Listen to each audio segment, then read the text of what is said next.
So it's a weekend. My granddaughter said, Lola, you can come with us. And my daughter-in-law said, you can come with us. It's not, there's a lot of bench that you can sit. Because I don't want walking too much. Because, you know, I'm getting old. My knees is getting weaker and weaker. That's why I'm having my exercise. Now, we are going to Indy Park. Yeah. The kids wants to play. So, ito na nga yun. This is the place. Ang ganda ng lugar na to. Kakaiba dun sa probinsyang pinanggalingan namin. Charot.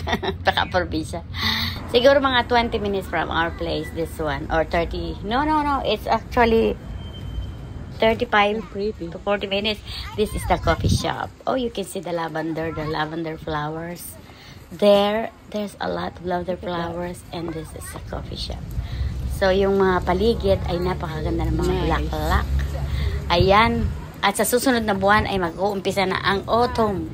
Na makikita ninyo yung mga green na kahoy na yan ay magiging colorful na yan. Parang magic. So, ayan. Naging bata ang aking mga manugang at ang kapatid niya. Naglaro siya kasama ng mga anak. So, ayan. Ako naman, nagtitake lang ako ng video. Ganyan naman ako. Sasama ninyo ako ha. Sige. Kukunan ko kayo ng video.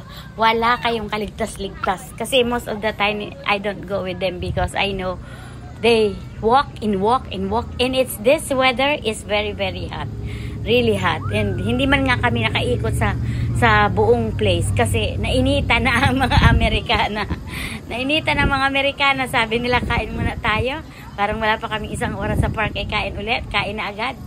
So, ito yung library tree na pwede kang kumuha ng books at magbasa-basa kung naanyan ka sa park.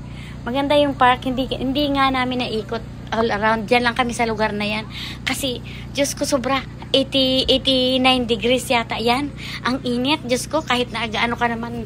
Tingnan mo nga yung mga puti sumawa sa summer. Pag winter, naghihintay. Sasabihin nila, ay, hindi ko I can wait to be, summer. So, pauwi na kami. Dinaanan namin yung bahay ng kapatid niya kasi pupunta sila sa bahay dahil maglalaro yung mga bata.